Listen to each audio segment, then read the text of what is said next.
نحمدہ ونصلی ونسلم علی رسولہ النبی الکریم الامین مکین الرؤوف الرحیم اما بعد فاعوذ باللہ من الشیطان الرجیم بسم اللہ الرحمن الرحیم ان اللہ وملائکتہ یصلون علی النبی یا ایہا الذین آمنوا صلوا علیہ وسلموا تسلیما الصلاۃ والسلام علیکہ یا سیدی یا رسول اللہ وعلی آلک وصحابک یا خاتم النبیین۔ بات ہو رہی تھی حضور نبی کریم کے خطبہ حجۃ الوداع کے حوالے سے۔ جب نبی کریم حج کر کے واپس تشریف لائے اور حضور نے آخری خطبہ ارشاد فرمایا جسے خطبہ حجۃ الوداع کہا جاتا ہے، تو اس میں اللہ کے رسول صلی اللہ علیہ وآلہ وسلم نے دو چیزوں کے متعلق بڑی مضبوطی سے ارشاد فرمایا۔ وہ دو چیزیں کیا تھیں؟ بخاری اور مسلم دونوں میں موجود ہے کہ نبی کریم صلی اللہ علیہ وآلہ وسلم نے فرمایا کہ اے مسلمانوں، میں تمہارے اندر دو چیزیں چھوڑ کر جا رہا ہوں، ان سے کبھی بھی منہ مت پھیرنا اور ان کو مضبوطی سے پکڑ کے رکھنا، ان سے کبھی بھی پیچھے مت ہٹنا۔ یہی صراط مستقیم ہیں اور یہی تمہیں اللہ اور اللہ کے رسول تک لے کے جائیں گے۔ وہ چیزیں کیا تھی؟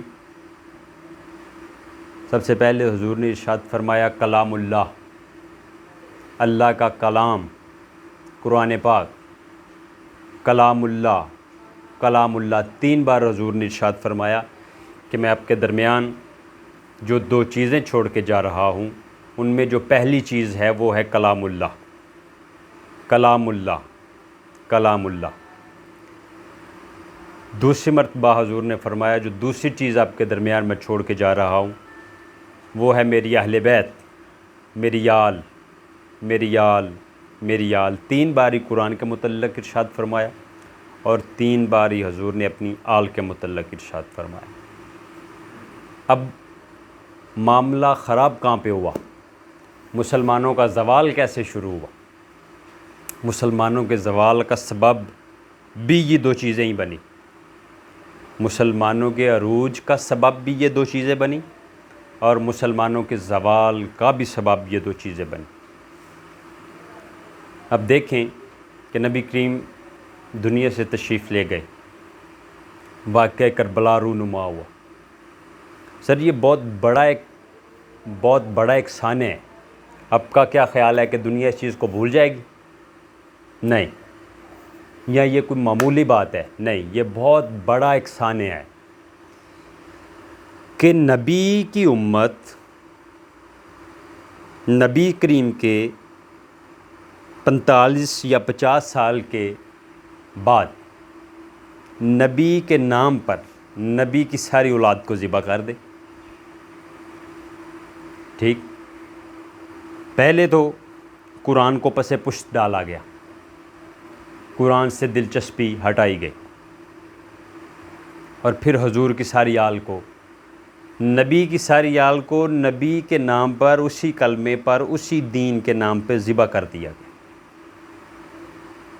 ابھی نبی کو دنیا سے گئے ہوئے 45 یا 50 سال گزرے تھے کہ نبی کی ساری اولاد نبی کے اس دین کے نام پہ ذبح کر دی گئی۔ اور آپ 1,24,000 قوم و بیش انبیاء کی زندگیاں دیکھیں، سر کسی نبی کی زندگی میں، کسی نبی کی زندگی کے بعد کسی نبی کی اولاد کے ساتھ یہ کچھ نہیں کیا گیا جو نبی کریم صلی اللہ علیہ وآلہ وسلم کی اولاد کے ساتھ کیا گیا۔ تو ہر بندے کی ایک اپنی آبزرویشن ہے، ہر بندہ ایک اپنی رائے رکھتا ہے۔ تو میرے خیال سے مسلمانوں کا زوال اس دن شروع ہو چکا تھا جس دن قرآن بھی پس پشت ڈال دیا اور حضور کی ساری اولاد کو حضور کے دین کے نام پر ذبح کر دیا گیا۔ ٹھیک ہے، امام علی مقام کسی اقتدار کی خاطر نہیں گئے تھے، کسی کرسی کی خاطر نہیں گئے تھے، کسی اقتدار کے لیے نہیں گئے تھے، بلکہ وہ اقتدار تو امام علی مقام کے نالین کا صدقہ چل رہا تھا۔ آپ خلفائے راشدین کا دور دیکھ لیں اور حسنین کریمین کا خلفائے راشدین کے دور میں تذکرہ دیکھ لیں، ان کے وہ معاملات دیکھ لیں کہ صحابہ کرام رضوان اللہ تعالی علیہ مجمعین کس طریقے سے ان چیزوں کو ہینڈل کرتے تھے اور سمجھتے تھے۔ فاروق اعظم جیسے لوگ امامین کریمین تشریف لائیں اور وہ ممبر چھوڑ دیں، وہ بڑی مشہور بات ہے کہ آپ نے فرمایا یہ میرے نانا کا ممبر ہے، نیچے اترو اس سے۔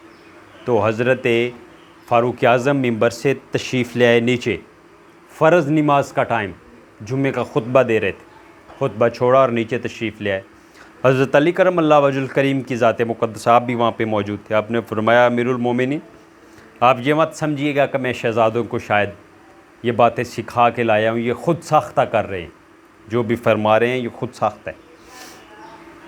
تو آپ نے اپنے سر سے پگڑی اتاری، پگڑی اتار کے امام حسن کے قدموں پر رکھی اور آپ نے عرض کی کہ حضور یہ جو فاروق کے سر پہ، فاروق اعظم کے سر پہ بال ہیں، یہ بھی آپ کے نانا کا صدقہ اور آپ کا صدقہ ہے، اور میں آج اتنی بڑی سلطنت پہ حکومت کر رہا ہوں، یہ بھی آپ کا صدقہ ہے، ورنہ میں وہ خطاب کا بیٹا عمر ہوں کہ میرے پاس 6 یا 8 اونٹ ہوا کرتے تھے اور میں انہیں چرانے کے لیے لے جاتا تو وہ مجھ سے سنبھالے نہیں جاتے تھے۔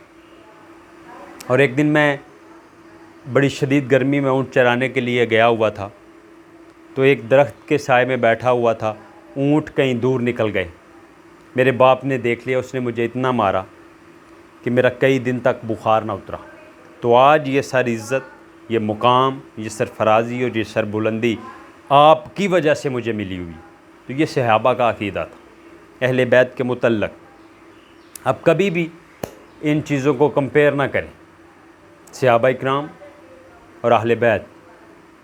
ایک ہوتا ہے کنگ، ایک ہوتا ہے کنگ اور ایک ہوتا ہے کنگ میکر۔ صحابہ اکرام جو ہیں وہ کنگ ہیں، حضور کے اہل البیت جو ہیں وہ کنگ میکر ہیں۔ تو کنگ اور کنگ میکر کا کبھی بھی موازنہ نہیں ہو سکتا، اس لیے آپ حضرت علی کرم اللہ وجہ الکریم کو صحابہ میں رکھ کے کمپیئر مت کیا کریں، وہ اہل البیت میں ہیں، اور اہل البیت جو ہیں وہ کنگ میکر ہیں، وہ بادشاہ بنانے والے ہیں۔ ابو بکر، عمر و عثمان بادشاہ ہیں، اور اہل بیت سیدۃ النساء، نبی کریم رؤوف الرحیم، حسنین کریمین اور علی المرتضیٰ، وہ کنگ میکر ہیں، وہ بادشاہ بنانے والے ہیں۔ لہٰذا بادشاہ بنانے والوں کو اور بادشاہوں کو کمپیئر نہیں کیا جاتا۔ اور اہل بیت، صحابہ اکرام اور اہل بیت، ہمیشہ یہ حسن اخلاق رہا ہے صحابہ کا کہ انہوں نے ہمیشہ اپنے آپ کو اہل بیت کی غلامی میں ظاہر کیا ہے۔ عبداللہ بن عمر کا وہ واقعہ بہت مشہور ہے جس میں حسنین کریمین نے کہا کہ پیچھے ہٹو، تم ہمارے نوکر کے بیٹے۔ تو انہیں غصہ لگا، وہ نہ سمجھی میں تھے، انہیں غصہ لگا کہ میں تو بادشاہ وقت کا بیٹا ہوں، تو مجھے یہ کہہ رہے ہیں کہ تم میرے نوکر کے بیٹے ہو۔ تو جا کے اپنے بابا کو یہ چیز بتائی تو انہوں نے کہا کہ واقعی حسنین کریمین نے آپ سے یہ بات کہی ہے؟ انہوں نے کہا جی بالکل کہی۔ آپ نے کاغذ قلم لیا اور خود ساتھ تشریف لے گئے اور جا کر کہا کہ حضور آپ نے یہ بات کہی ہے، وہ بھی شیر خدا کے بیٹے تھے۔ آپ نے فرمایا ہاں میں نے یہ بات کہی ہے۔ تو آپ نے کہا حضور یہ مجھے الفاظ لکھ دیں کہ عبداللہ بن عمر جو ہے وہ آپ کے نوکر کا بیٹا ہے۔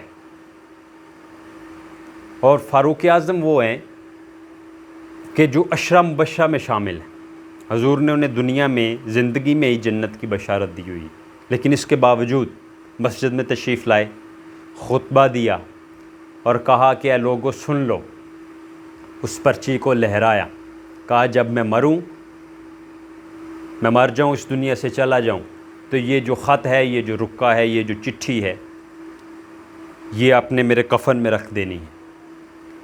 شاید عمر کا کوئی عمل بھی کام نہ آئے اور اس حسنین کریمین کی چٹھی کی وجہ سے اللہ تبارک و تعالیٰ میری بخشش فرما دے۔